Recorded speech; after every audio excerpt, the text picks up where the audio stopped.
Hi, this is Sandy, and I want to share with you in this video some iPad and iPhone screen recording tips. So, if you didn't know this already, in iOS 11, iPhone and iPad screen recording is now integrated. You have to enable it.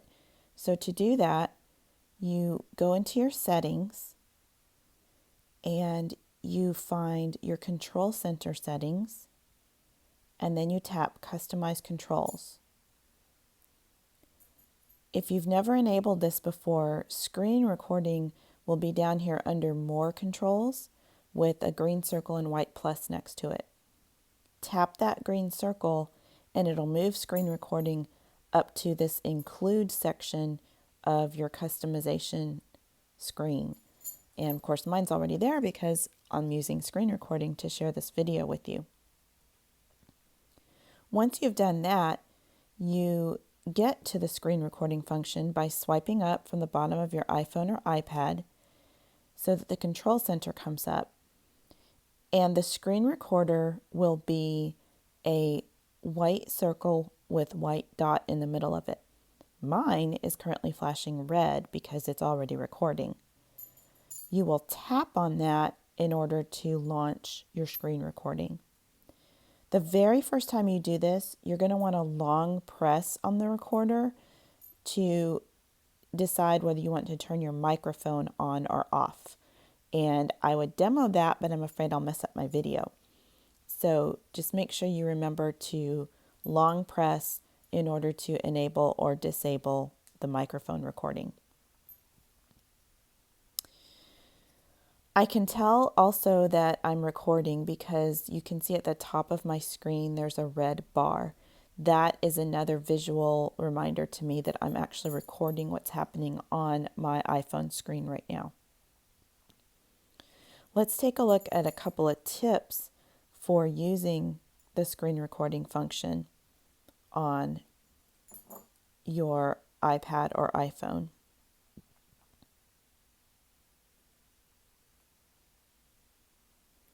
So the first one I want to share with you is using earbuds like the ones that come with an iPhone will be really helpful. They can be used with an iPhone or an iPad, and the microphone on those earbuds will create better quality sound. You can record a video without the earbud microphone combo, but if you have access to them, it just makes the sound a higher quality for you. You also want to turn on Do Not Disturb mode in the iOS Control Center before you begin recording. So I think I can swipe up here and show you the crescent moon, notice, is white and purple. If it's off, that means Do Not Disturb is off. So I could get text messages or social media notifications while I'm recording. So tapping that to turn Do Not Disturb on is a really good idea to keep little pop-ups out of your video. I'm recording this on an iPhone, and really you can only record vertically because when you turn the iPhone, although the recorder will still function, it won't adjust the video. So when you save your video, part of your video will be sideways. But on an iPad, it's really easy to launch the control center when the iPad is vertical. So I highly suggest, when the iPad's horizontal. There we go.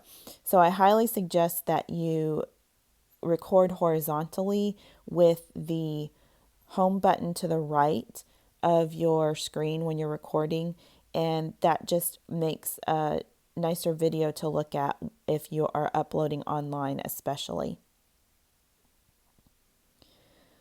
And don't forget to have a plan for getting the video off of the device, especially if students are using their own devices. If they're doing a BYOD scenario, you're going to want to be able to get the video.